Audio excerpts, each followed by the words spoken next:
Good evening and welcome to the latest special from Last Bell Boxing.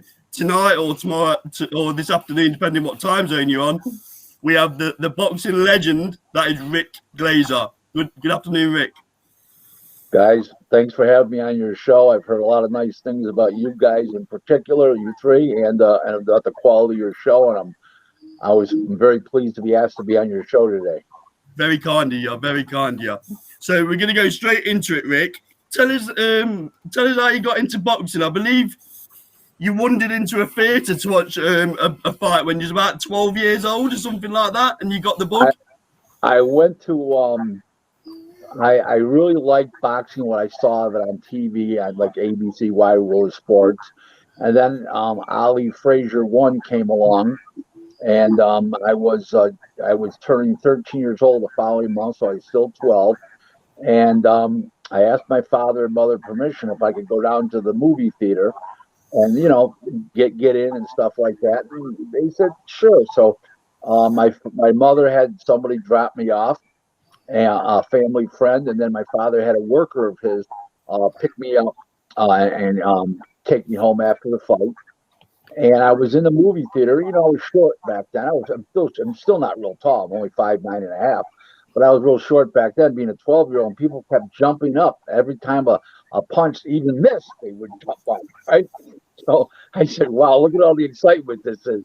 These people were jumping up and down, and they were the crowd was behaving like animals, So I just said, "Wow, look at all the excitement and all the pageantry involved with boxing." And I just got more into it after that, and it was a great turning time in my life.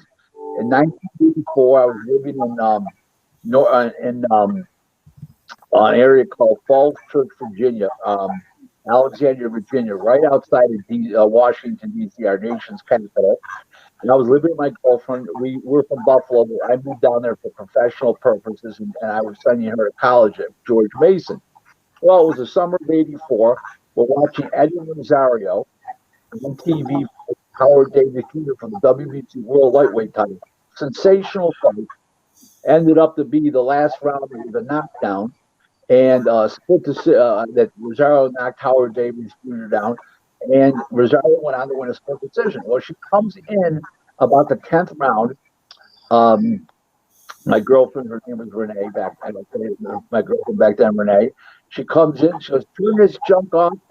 I want to go to the mall and go to Bloomingdale's and Saks before they close. Because Saturday nights, everybody back then the malls closed at 7 o'clock, and here it's like 5:30."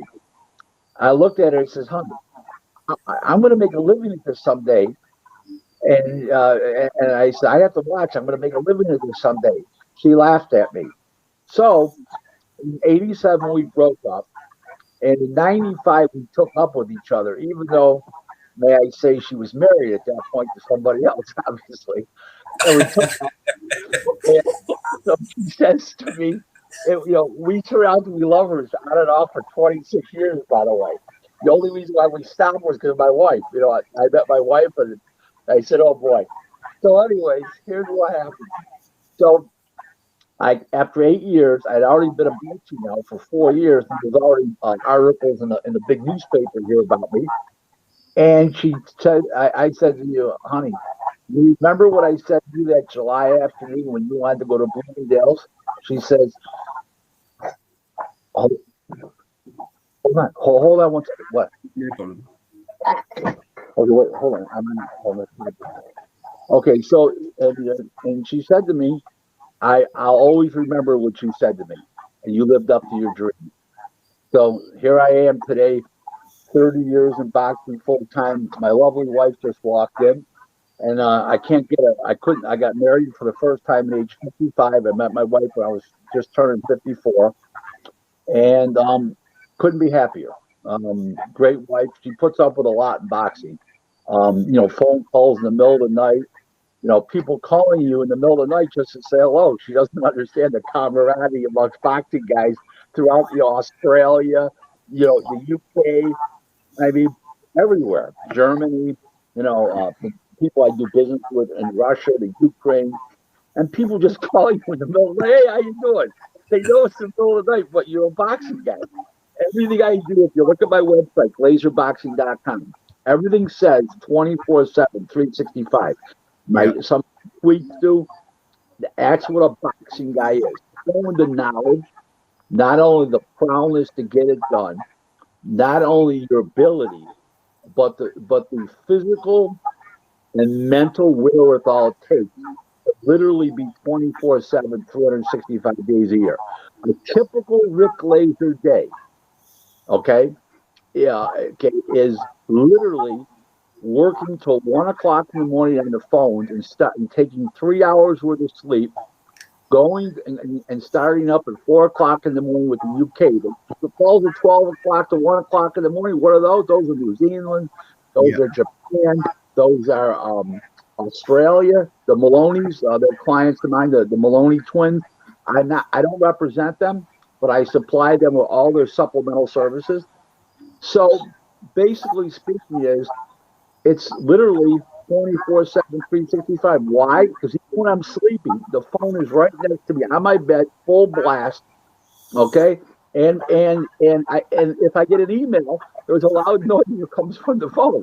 I got the phone rigged professionally that if I get an email, it doesn't end up spam. It ends up in regular one call. It goes ping, ping, ping. So there you go. I'm truly 24/7, 365. Guys, I've talked enough. Fire away with the questions. Yeah. So first what I'd like to ask is about Bruce Laspada, the first guy he took to the WBC cruiserweight title. Was that right, Rick? WBA. Don't try to trick me. No, you're correct, man. So let's go for W. I'm just seeing if you're awake, Rick. Just seeing if you're awake. RDL, did you take?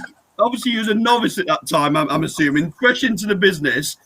RDL, did you start to learn the business? I'm going to tell you what I did. From the day that I saw Ali Frazier in the movie theater on closed circuit, I literally bought at the time $10 worth of boxing magazines a month. But then with inflation, eventually went up to 20. And I studied everything about boxing. I went to the library, history, and in life, history tends to repeat itself, especially in boxing. I studied the Don Kings, the Bob Aarons. I studied Mickey Duff, the legendary Mickey Duff, the legendary George Cantor, and I studied all these people. International boxing figures. George Parnassus in California, he's a Hall of Fame promoter. He's been dead for many years. I studied all these people. I have a tremendous relationship with Don King. I was a go-to guy for 16 years. Anything associated with professional boxing, Don called me and I was on it instantly. Okay, we're still very, very close, but Don's got a couple fighters left. He's lagging in retirement now at age 9. He just turned 90 August 20th. Yeah. Well, I studied everybody, and when I met Don, I told Don that I studied him.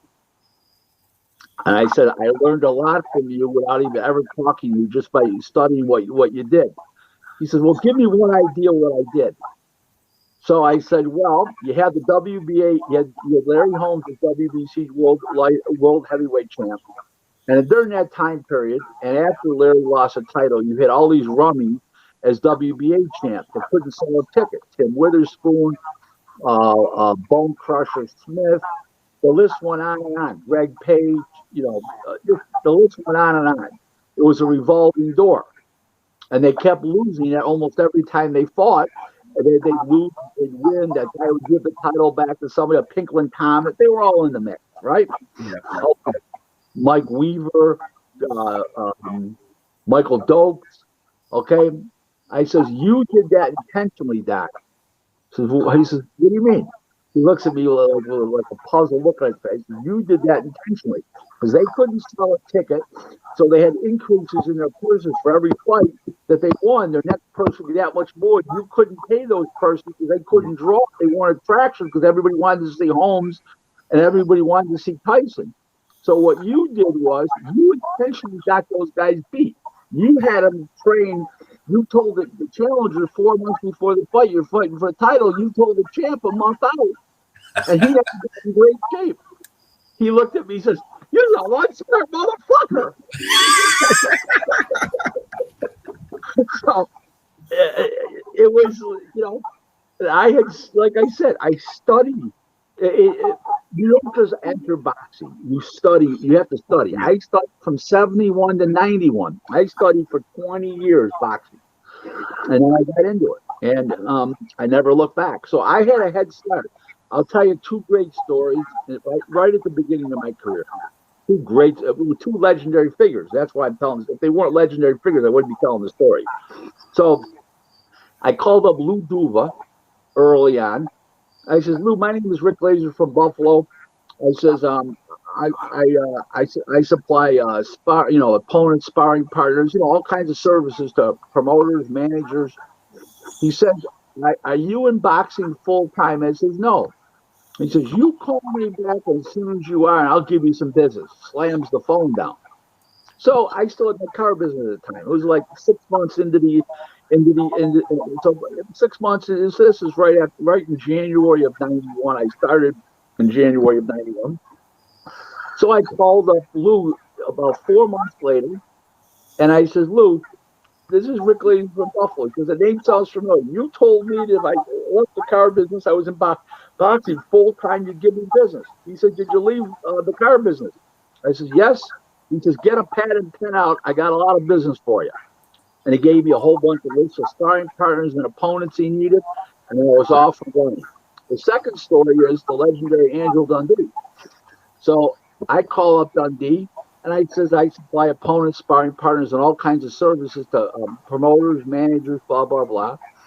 He says to me, he's talking to me for about 5 minutes. He says, so how long have you been in the business? I said, actually, I just started last month. He says, now I know you're full of shit. You're too smart to have just started. So that was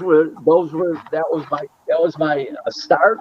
And I got off and running. The guy who started me in the business and helped get me really my foot in the door was Mike Akery, who just promoter from Erie, Pennsylvania, who had Duran, Spadafora, Camacho. He just passed away in January. He was my first guy. Then I met Ron Katz, who worked the Top Rank at the time. He brought me to the next level. Then he was the East Coast matchmaker for Top Rank. Then I got introduced at headquarters at Top Rank to Bruce Trampler. He gave me business. Then I met the famous Don Majewski, international agent and broker. I met him in '97. That's further. And then Don King, he took me all the way in 2003. I met him, and it was a funny thing, dealing with Don and getting along with Don as well as I did.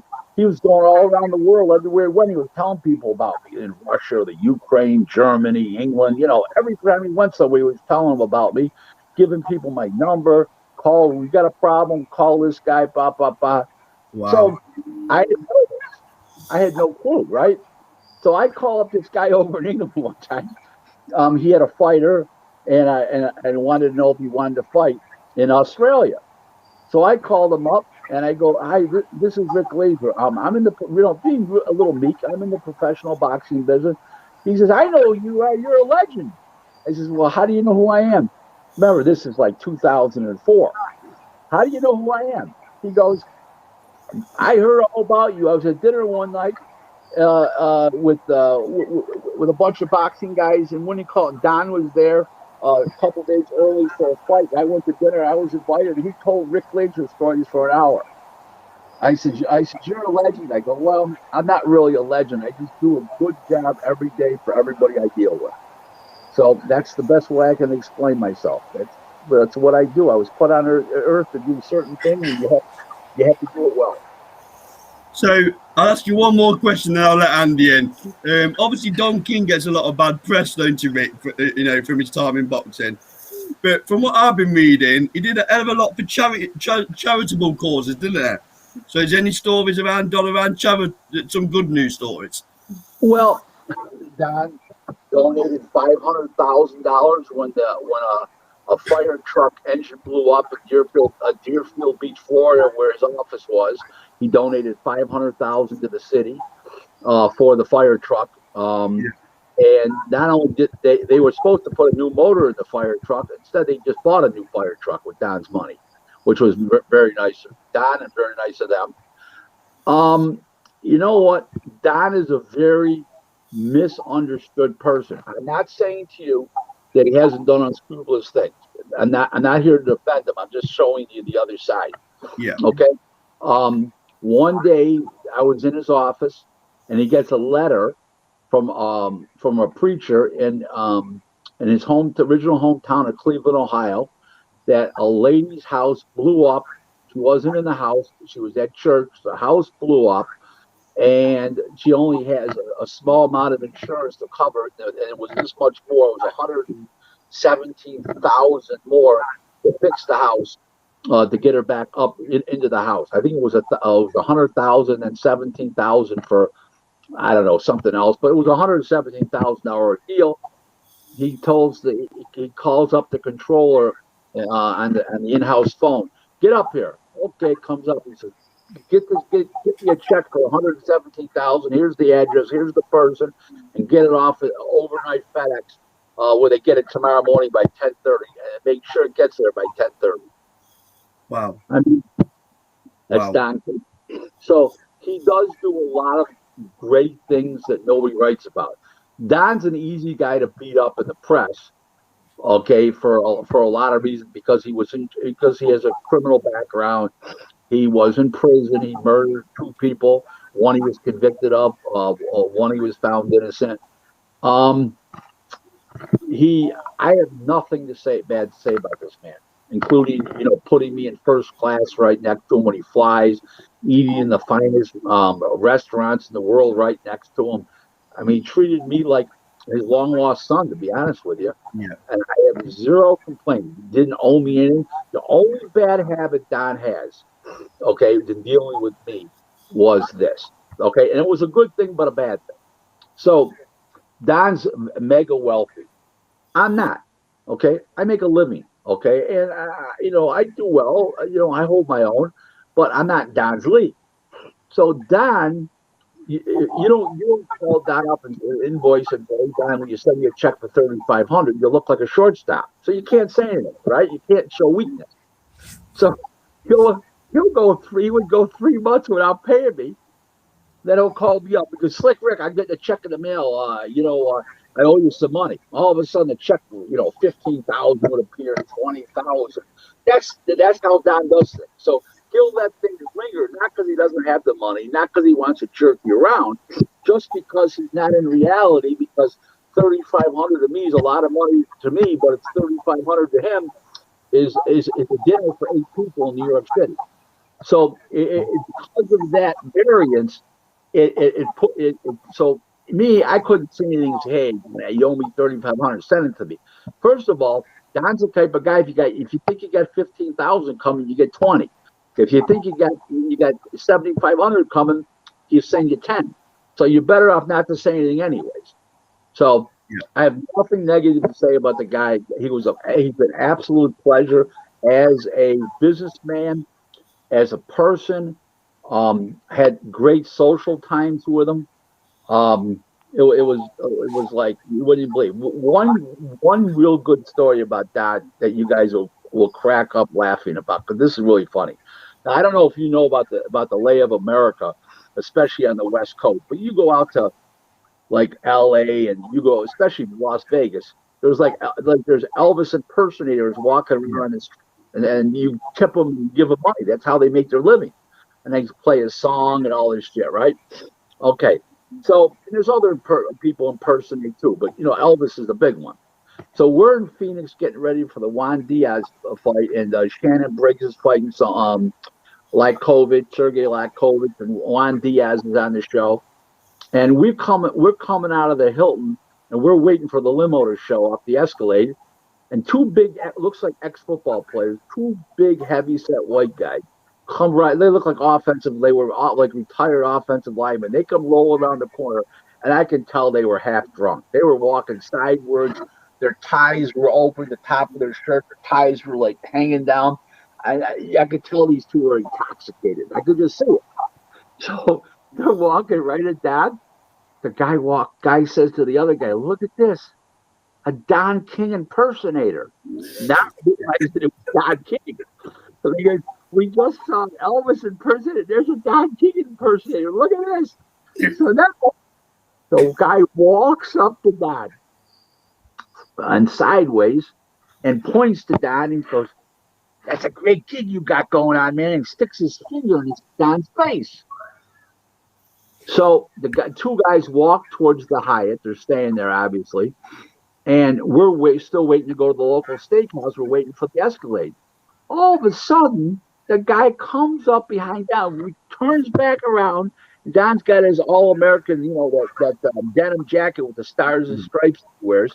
The guy pulls on the back of the jacket, on the bottom part. Don goes stumbling, got the cigar in his mouth, goes stumbling backwards. And the guy points his finger at his face. Oh, that's quite a gig you got going on there, man.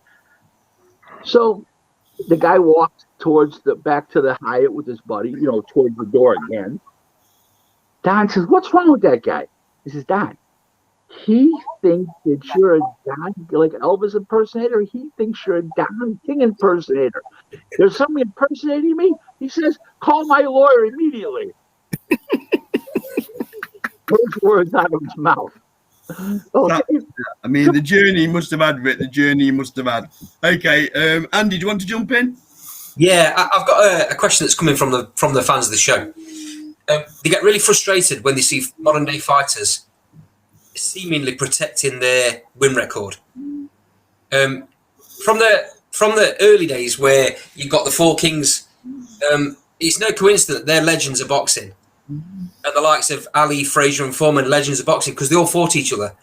What's your feeling on the way fighters seemingly try and protect that win record nowadays? It's embarrassing. It's embarrassing to themselves, to the sport. It's embarrassing to them, call themselves real men. And what can you say? I mean, it's disgusting. I mean, I'm wore out. Here's part of the problem, gentlemen. Okay, and I'm going to explain this to you why this is happening. It's happening because of Floyd Mayweather and Al Heyman, number one. Yeah. It's happening because the networks put such a big emphasis on the big zero next to their name, the undefeated record. But here's another reason why it's happening. Nobody talks about it. Okay, nobody. And I'm going to tell it to you right here in your show. Is because let's say they make $5 million for a fight. If they lose, their next fight's $500,000. Now, if they were guaranteed that their next fight was another $5 million, okay, then they wouldn't have a problem with it. But even in a rematch clause, if they have a rematch clause as champ, well, if you lose, your next fight's only $2 million. Well, why am I fighting for $5 million? If I got to fight for $2 million, I might as well just keep taking the $2.5 million easy win and just keep going from there. There's not enough incentive for the fighters. Now I'm going to give you an example of that. Okay, when Ray Leonard defended his WBC World welterweight title in Montreal in June of 1980, his prior high purse in his career was $2 million. He got guaranteed $10 million. That's 5 times the amount. Remember this now. Okay? Now, Duran, his previous high purse was $300,000. He got guaranteed $2 million. Almost 7 times the amount, okay, of his previous bout, correct? Okay. Yep.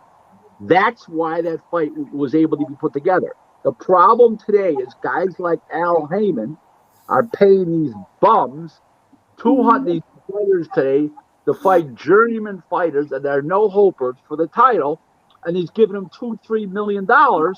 And then when you go to put him in a real fight, there's not enough money. You can't pay him that much more. Okay, so he screwed up the market. Okay, this is part of the problem. Yep. And I called Al Heyman the ruination of professional boxing, and I am correct in that. Because everything I've just described goes back to Al Heyman's modus operandi. That's my fault. I'm not a racist. People say, "Oh, you don't like Don, you don't like Al Haymon because you're racist." Don King's one of my favorite people in the world. I'm married to a black woman. What are you talking about? Fucking crazy, right? The fact is, he is the nation of boxing. The facts speak for themselves. That's why we can't make the big fights. How come Top Rank can make their big fights in-house when there's no Al Haymon involved? All the time they make big fights. But as soon as Heyman's involved, there's a problem. Now, nobody should give me Fury as an example because Frank Warren went to that fight.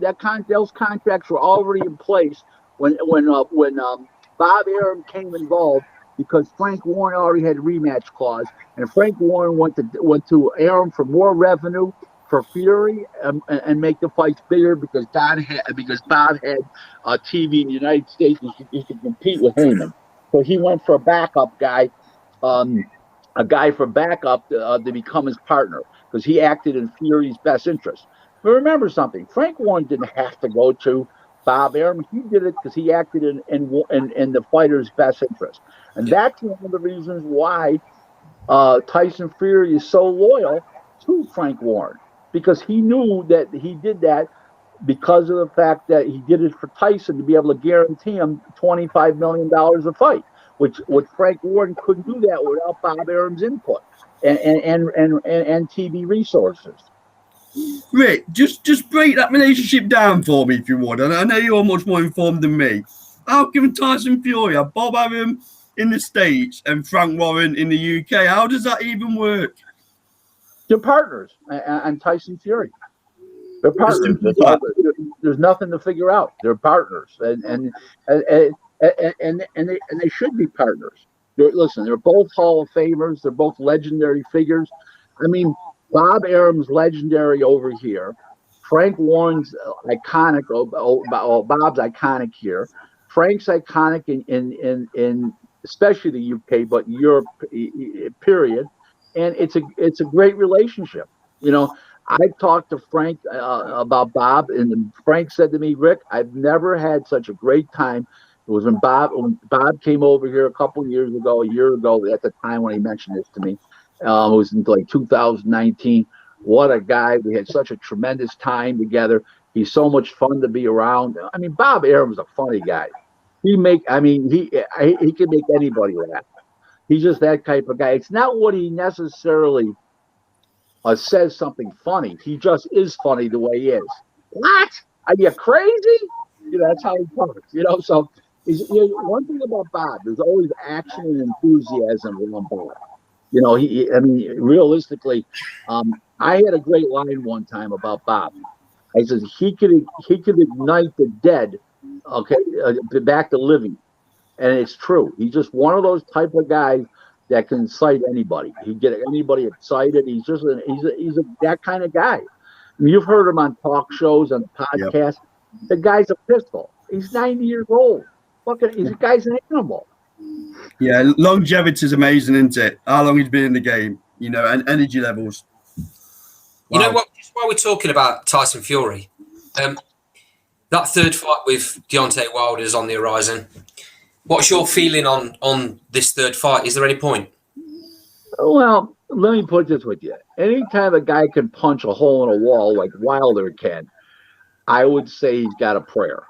Okay, but I also think that if Tyson Fury is Tyson Fury that night, he's in shape and he's on it, and he's Tyson Fury, I just don't see how he beats him. He outboxes him. He's too ring wise. One thing that people don't talk about Tyson Fury is this. People always talk about his size. People always talk, Gypsy King. Tyson Fury, he was screwed up for a while. He took a hiatus for 2.5 years. No, let's talk about the real thing. His ring intelligence, his ring generalship, his ring moxie is far superior to anybody today in professional boxing. Now, we know, you and I know, guys, that Tyson Fury would not make a good trainer because he doesn't have the patience for it. But as far as having the ability to train, I mean, if the guy is tall and got a decent jab, that guy could turn almost anybody into a world champion with his knowledge. I think he could carry that knowledge into somebody else. you know he's not going to train fighters when he leaves boxing. He's just not going. He's not that type of guy. But he's a tremendous fighter. He's such a ring general in there. I mean, I compare him to Holmes as far as ring generalship. I mean, he's just one of those type of guys. You know, he's a good talker as well, Rick, isn't he? He'd make a great pundit because he can talk. Yes, he can do anything that he puts his mind to do. I think he's I think he's very, very underrated intelligently outside the ring. I've been in his company in Vegas at weigh-ins and at press conferences. He's a funny son of a bitch. I mean, he's really funny. I mean, that thing when he took the microphone after he beat Wilder, when he took that microphone and he started singing American Pie, the place went wild. Wild.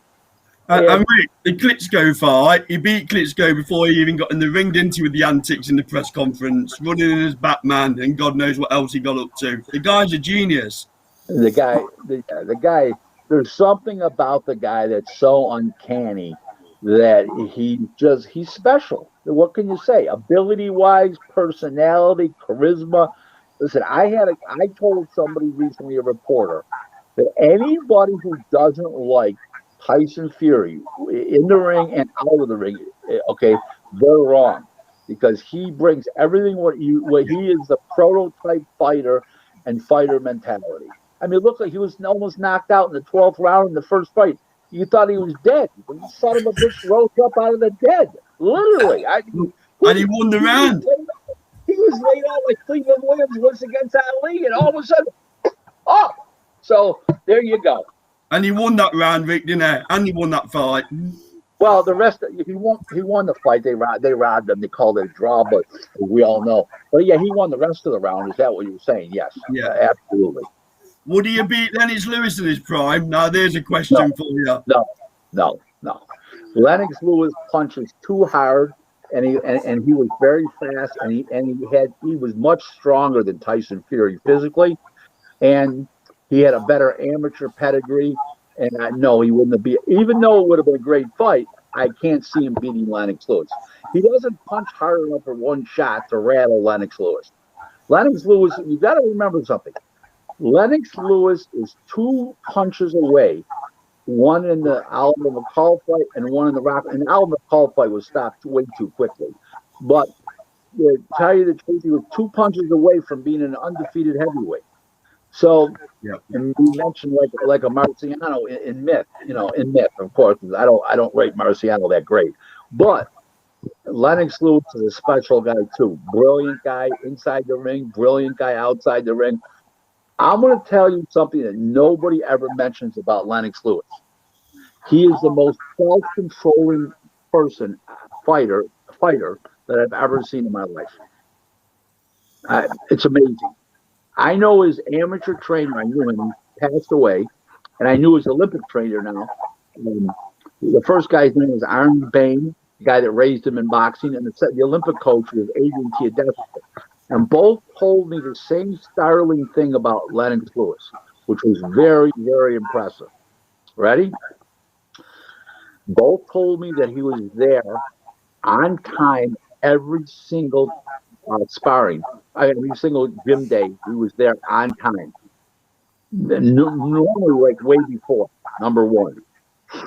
Number two is when he became more accomplished as a national amateur champion, he used to stay in the gym after when the little kids came in. Because remember, the adults trained earlier, and then the little kids trained after school, right? Okay, so he used to stay in the gym and work with the little kids. Okay, and then when he used to train in Toronto for a little while leading up to the Olympics, he did the same thing. And that takes a special guy, gentlemen. That really does. And that shows he cares. And I have zero negative to ever say about Lennox Lewis. He's a gentleman. He carried boxing well for himself. He carried boxing well as a sport. He's somebody that you could say he's our world heavyweight champ, and you could be proud of him. Unlike many other world heavyweight champs and many other boxers. But the point is, he was a great asset to boxing, which also begs the question, what was he? Canadian, English? English. Rick, don't go there, Rick. Rick, come on. Rick, sorry, you've hit a bit of a spot with me there. Where was you born, Rick? He was born in the UK. Thank you. So we'll take. I know that. No. Okay. Yeah, yeah. We have a lot of Canadians that come on the show who try to claim that Lennox Lewis was Canadian, so it's a bit of a sore point for us. Well, he was educated in Canada, so I would say that he's a Brit living in Canada of Jamaican roots. How's that? No, he's British. No, he's British. I don't want to hear all this crap about other nationalities. Okay, there Rick, you go. You clearly rate Lennox. Where do you see him in the best heavyweights list? Where do you see him? Lennox Lewis? Yeah. I have Joe Louis #1. I have Larry Holmes #2, Lennox Lewis #3, Ali 4, Joe Frazier 5, Jack Johnson 6. Those are the top 6. The rest of them I got written down. I have Mike Tyson. I have Mike Tyson and Rocky Marciano 13 and Mike Tyson 14. Just to let you know. Can't argue with that. So Ray, would you like to come in, Ray? Yes, of course. I was wanting to get in on your point on Al Haymon, so just to bring you back onto that, because you made a very interesting point regarding his remuneration of fighters and their opponents, and that kind of diminishes fighters' hunger, which is probably one of the many differences between fighters of the 70s and 80s in the present day. I was just wondering because modern boxing's going that way, how sustainable do you think that model is? It's not. It's not, because if he wasn't doing it, none of the other promoters would be doing it. So when he leaves the game, it'll stop. Okay, it's not a modus operandi for longevity in boxing. It's a fix for personal gain, and that never works well in any sport or any business, period, let alone the sport of professional boxing. Remember something about boxing, gentlemen. But we don't have fans.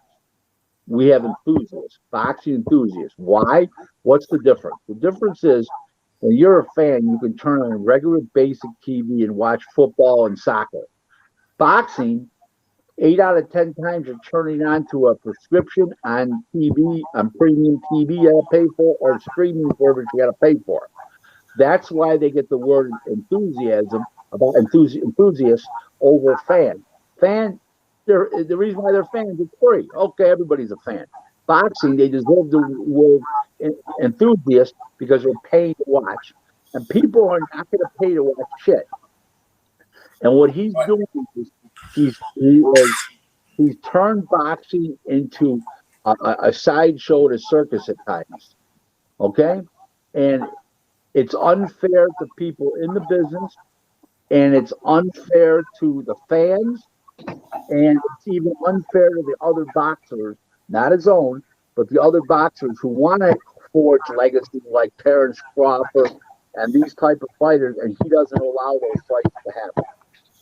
So he's a barnacle on the sport of professional boxing and the business, and he's the ruination of professional boxing.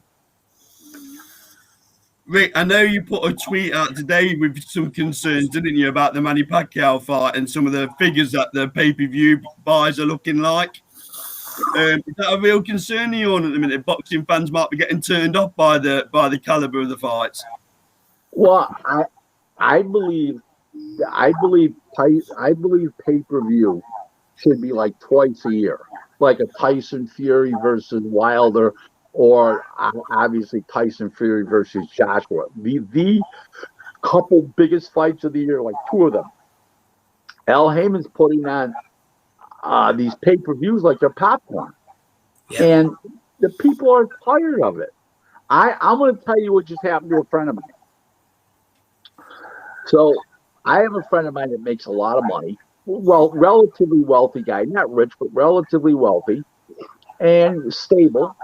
Okay, he has an executive position, and he bought 2 pay-per-views and rotate and one month in between, and they're $80 plus the tax. $79.99 plus the tax.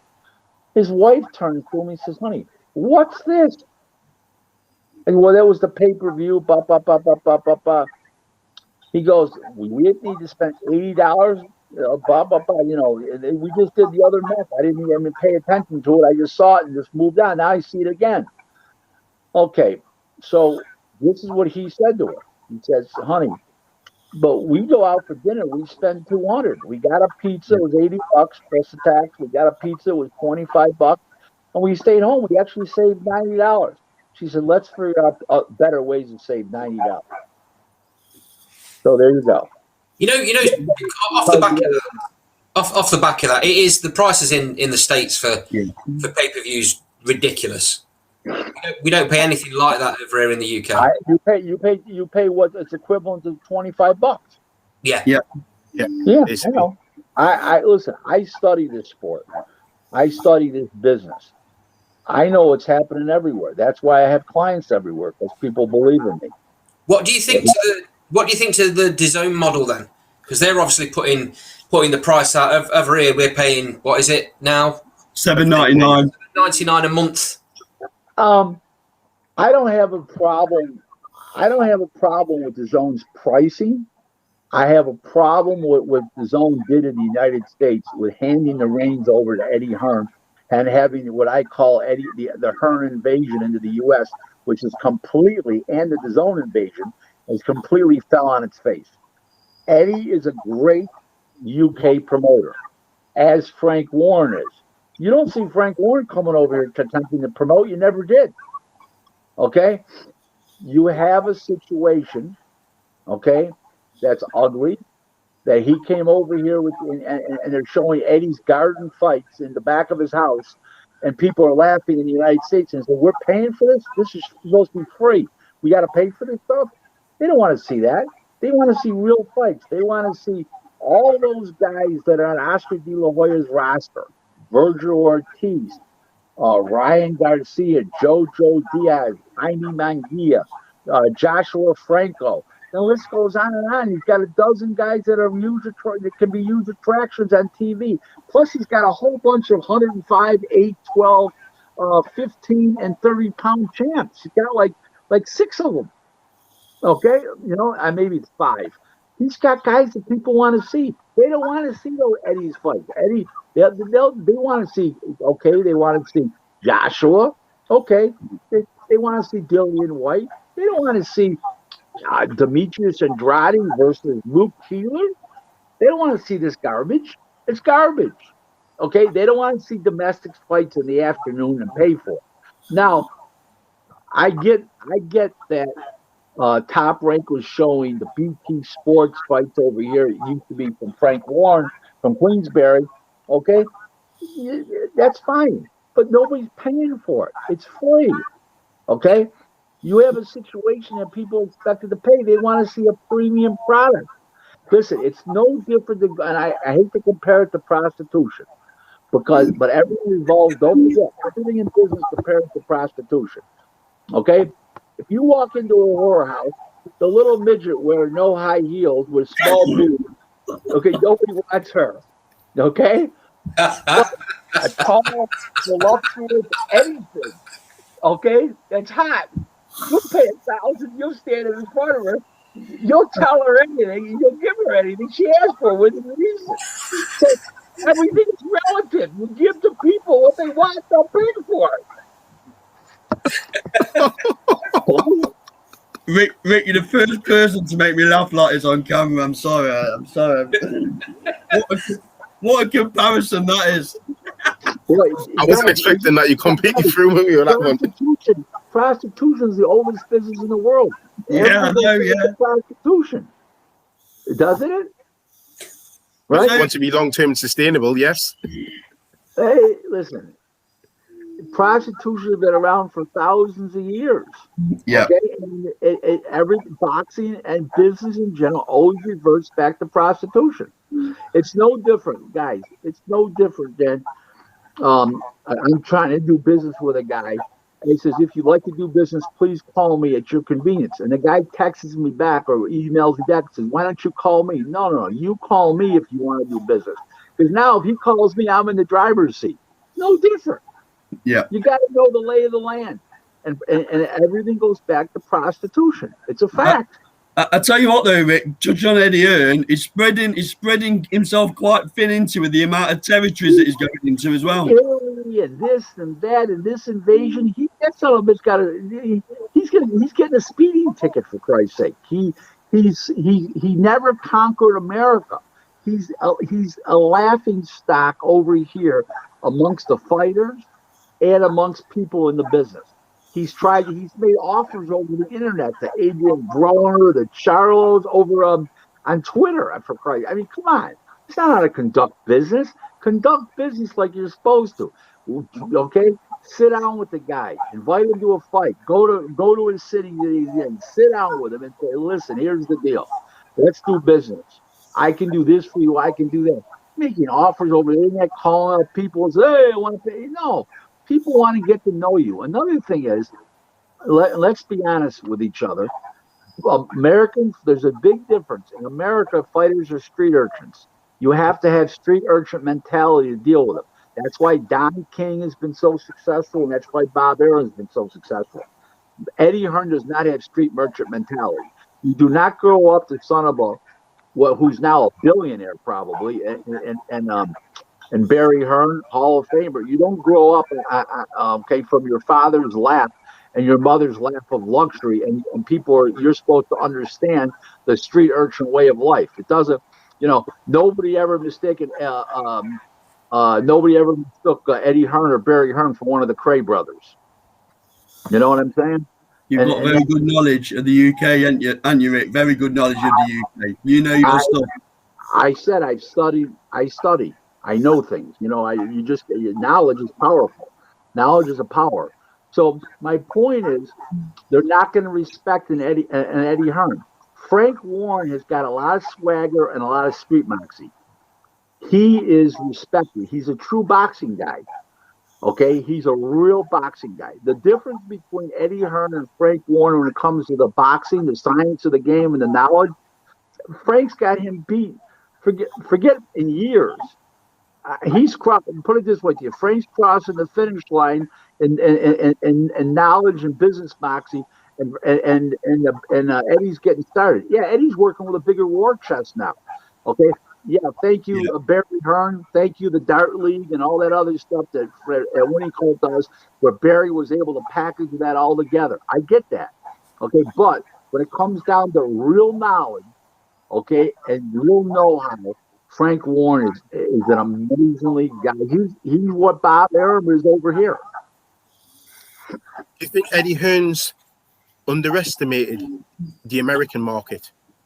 No, he's not underestimated. He came in with a big bang with two guns, with both guns blazing, and he's going out with a whimper right now. He doesn't have any date scheduled.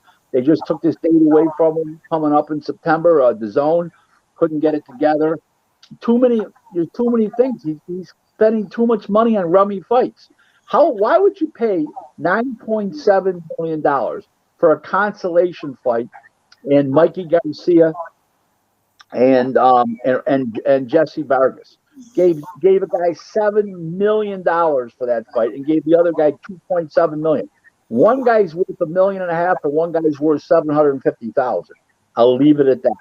Demetrius Andrade and all his fights except Lem Williams, that was a hell of a fight. Other than that, and the only reason why that was a good fight is because Lem Williams pressed the action. Okay, and Lem Williams made the fight. Demetrius Andrade was never in a good fight before that. Lem Williams made him fight. You put him in with Luke Keeler before that? Oh my God. Why are we even watching this garbage?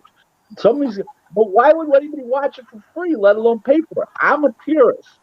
I know in a fight, if you tell me about a fight 3 months in advance, Rick, I'm trying to make this fight. What do you think? Great fight, bad fight, good fight. Can be great, but the one guy's a little reluctant. I always have the answer up front. 95% of the time I'm correct. I'm not saying I predict the winner of some of the best I'm saying I know it's going to be a good fight 95% of the time. How come Hearn and his cracked staff doesn't know it. Interesting, isn't it? Rick, I heard on the grapevine that when the Joshua Baby Miller fight fell through, and they were looking for an opponent for Joshua. Well, hold on. When what fight fell through? Joshua and who? Anthony Joshua and Baby Miller fight fell through. Right. They were looking for an opponent, weren't they? Like in short notice. They picked Andrew Ruiz, and we all know what happened there. I understand you offered a different fighter to Eddie Hearn. I offered who was the interim champ at the time in the WBA, Trevor Bryant. I sent Eddie Hearn a letter. I still have the letter. And I said, this is the perfect guy. He lives 2 hours from New York City. He can bring his own fans. He lives from Albany, New York, a suburb of Albany, which is 2 hours west of New York City. I said he's undefeated. I gave him everything. Don King, I did everything. He called up Don King within 2 hours of receiving that letter and just said to Don, I'm just going to consider you a guy. But never talked about money, never got that far, never called Don back. The rest is history. There was no reason to fight Andy Ruiz. Zero. Okay? That was dangerous. We were talking about it on our show, and we were saying how dangerous that fight was because of Ruiz's style. Listen, I told everybody that would listen, why Andy Ruiz, I have no clue. There was 6 guys that could have gotten that fight. Trevor Bryant was only one of them. I was pushing Trevor Bryant because I'm friends with his manager, and I'm friends with his trainer, and I'm tight with Don King. Right. And I thought that was the perfect guy. He'd walk across the ring, blast him out in 3-4 rounds at the most, and look like a hero. Okay? Look what happened. It changed history. That's all I'm going to say. And by the way, Eddie Hearn thinks he's the smartest guy when he's in any room. He may be the smartest guy when he's in a matchroom meeting, but not in any room. And he always thinks he's the smartest guy in any room, and that's living proof of it right there. And that did Joshua a lot of damage in the American market, Rick, didn't it? Because that was his big launch in America, wasn't it? To some of put it this way to you. Right now, even though that, I'll give you this is going to think I'm crazy when I say this. Even though the Daniel Dubois lost to Joe Joyce, him scoring that first round knockout right now, okay, that now 2 people said since Sunday night that I actually talked to, they said to me, wow, Daniel Dubois, what a smash hit in the United States. A far cry from what Joshua did when he came over here and debuted. 2 fans said that. That's pretty good. After getting, and both moves got stopped by Joyce, and he quit. Well, people think he quit, but I don't. Listen, he had a broken orbital bone. That's not quitting. So what are your thoughts on all the YouTube malarkey then, Rick? You know, YouTube, I mean, I've got my thoughts, but what are yours? I'm a boxing purist. That's all I have to say.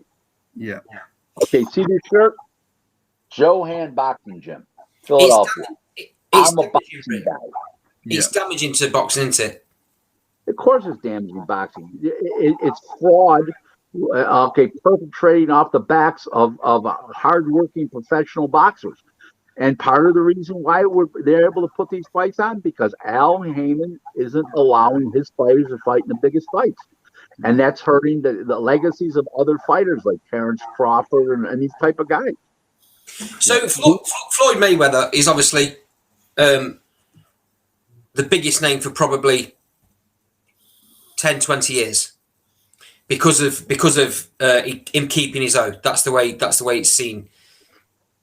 So he then goes in with a YouTuber and don't look great. Does this damage his legacy? He's 44 years old. No. The answer is no. He just makes himself look like a clown as a person by even doing that. It doesn't dampen his overall history to the sport, but it makes him look like a clown. And I'd like Manny Pacquiao, Rick. Time to hang the gloves up. You know? Oh yeah, I mean, will he exercise a rematch clause? I don't know, but it's game's over. He's a shell of his old self. He's a shell of his old self. I don't see anything changing in a rematch. There's one thing that can change in a rematch is that the fighter, the champion, can Ugas can no longer make the weight safely, like what happened to Lloyd Hunnigan and Donald Curry, where he just grew out of the weight overnight and he took too much out of himself. That's the only way that fight could possibly it could damper Ugas losing to a Pacquiao going forward. That rare possibility, and that's happened quite a few times in boxing over history. But I picked out Donald Curry, Lloyd Hunnigan, because Lloyd Hunnigan was from the UK. Yeah, I just wanted to touch on Josh Taylor, if you don't mind. We've talked earlier on about fighters protecting their own. Josh don't do that, does he? Guy's got balls down to his ankles. I'm listen. I'm the biggest Joe Calzaghe fan besides people that are from Great Britain. Outside of Great Britain, I'm the biggest Joe Calzaghe fan. I believe in Joe. I tell people this all the time. They think I'm crazy.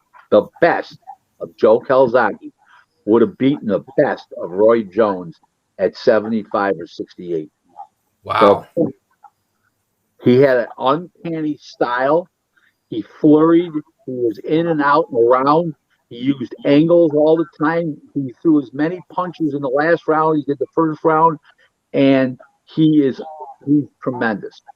Okay. I think you would have beaten Carl Froch, Rick. Oh yes. I'm a Froch fan. I like Froch. With Joe Calzaghe quote being a slapper and all that stuff, that actually plays into his advantage because he's not clenching his fists and tightening up his muscles when he throws punches. He's using his speed, and the muscles are loose, and he's faster that way. And that was part of the success. People don't realize that. These guys, if you take your fist and you make it as hard as you can, it tightens up your muscles all the way up and down your arms. But if you're just flicking the jab out like this and it's open-handed like this, okay, it's loose and you have better endurance and your punches are that much quicker. You gentlemen agree? Yeah. Oh, yeah. I don't agree on Joe Calzaghe beating Froch, but I'll agree with your technique on the punch. Okay, well, I just think he was too much of a fighter. He's just Joe Calzaghe is incredibly unique. I don't know what you guys know about auto racing or auto racing in America, but there's a guy named Kyle Larson right now. Do you know who that is? No, I've not heard of him. Okay, well, he got suspended for using the N-word last year, but he said it in a good way. Like an enduring thing, but he said it over TV. So he's half American. Well, he's American, but his mother's Japanese, and he came out of the NASCAR diversity program, and he was suspended last year in NASCAR, like in March, and went on the dirt track circuit and won 46 races out of 92. Then this year, he's won 6 NASCAR races, 5 points, the All-Star race, and he's winning on the dirt. He's winning in every form of car, dirt, asphalt, road courses, NASCAR, dirt, late models, midgets, sprint cars. He's killing every major race. Okay, my point is he's rare and unique. They're generational. We haven't seen a racer like that since Mario Andretti and A.J. Foyt in the 60s and the 70s. Okay, this is what Joe Calzaghe is in boxing. He's so unique and uncanny because if you looked at him fight, you say, this fucking guy can't fight. But forget about 46-0. Let's not even go there. Look at how he dominated the fighters that he did fight. Joe Lacey, Miguel Kessler, all excellent fighters. Now Lacey wasn't great, but he was an Olympian. He was supposed to be great, and then they sent him over. They sent him over to give Joe a beating, didn't they? Yeah, they did. They actually thought. I thought it was a comical fight. I said, this guy's going to kick the shit out of Lacey, because I always believed in Joe. Anyways, look at the guys he beat. He came over here and beat Bernard Hopkins. Some people say, well, Bernard Hopkins, hold it. Bernard Hopkins, they fought in 2008, early 2008. He just fought 3 years ago. He's beating the top guys. Okay? Yeah, okay. This is a very rare and unique fighter. His style is Paul Spadafora, same thing. Rare and unique. And that's what separated him from the rest. Let me ask you guys a question, because you guys are all like very intelligent guys when it comes to boxing. I'm the largest supplier of sparring partners in the world. It's one of the supplemental services I provide. Okay, where do you get guys to spar like Joe Calzaghe if you're going to fight Joe Calzaghe? You don't. You can't, can you? You can't. You can't. That's a big edge right off the bat. I can find a lot of guys that fight like Roy Jones. I could find probably 5 or 6 around the world that flip the jab out, boom, boom, and like fight like that, right? Okay. They might not be as fast as Roy. Oh, don't get me wrong, but they can fight like that. Okay, you tell me somebody that fights like Joe Calzaghe, and it's at the time was a middleweight, super middleweight, or light heavyweight, and I'm gonna or even heavyweight, and I'm gonna tell you there was none. So that's one of the reasons why he had such a big advantage over other kind of fighters. Just on sparring partners, Rick, how much? Now, don't name names on this one, but how much does an average sparring partner get paid these days to jump in with an elite fighter? That's a great question. In the bigger weight classes, which would be middleweight all the way up to heavyweight, depends on who you're sparring with, but it's no less than $1,000 a week Americans. It depends. Some heavyweights they'll pay $2,000 for, especially if they're punchers. But basically $1,000 and up. The little guys you can get cheap, $500-600 a week. Because don't forget one thing. There's an interesting fact here. A lot of guys aren't just sparring to get paid. They're sparring to learn, and also that they're sparring maybe to get ready for their own fight, and then they pick up additional money. Yeah. You know, just going back onto Manny Pacquiao for a minute, you just said that you think he's a shadow of his former self. Why do you think, considering what he's achieved in boxing, why do you think he carries on fighting? He must know himself. He must know himself he's not the same fighter. I don't know how much money you make, but they pay him $25 million to step in the ring. I think that's incentive enough. Right. Andy's on about 20 million, about 5 mil behind Manny. And then it's come up to an hour mark, Rick, and we appreciate it's the middle of your working day, so we won't keep you much longer. One more thing I'd like to ask you. Sure. How do you think AJ versus Usyk plays out? I think that AJ has learned a lot from the first and second Ruiz fights, and I think game plan is very important, especially against a thinking fighter like Usyk, but I think Usyk is too small, too undersized. And I think Joshua's overall physicality in the ring plays a huge part. I think he's that much stronger, and I think he's just as smart as Usyk, but in a different way. I think that I'm going to say something to you guys, and out of respect, I think Joshua's an excellent fighter. I'm really high on him, but I'd rather have a fighter that's 10% too scared than 10% too brave. Bravery has only won a handful of fights in the last 50 years in boxing. Think about it. It won some Gaddy fights for him. It won the Diego Corrales fight against Jose Luis Castillo. He's won very few fights. I'd rather have a fighter that's 10% too scared because he's smart enough to get out of the way.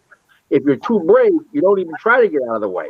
And I think that is part of Joshua's game plan now, that he was hurt in the fight. He was more than buzzed.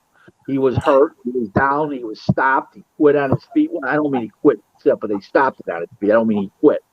But the point is, I think he's learned from his mistakes, and I think he's going to have a whole new game plan, like he did against Pulev, like he did in the second Ruiz fight. And I think he's going to do enough to get by Usyk and move on to what I believe will be the biggest heavyweight fight in boxing history, which will be Fury and Joshua.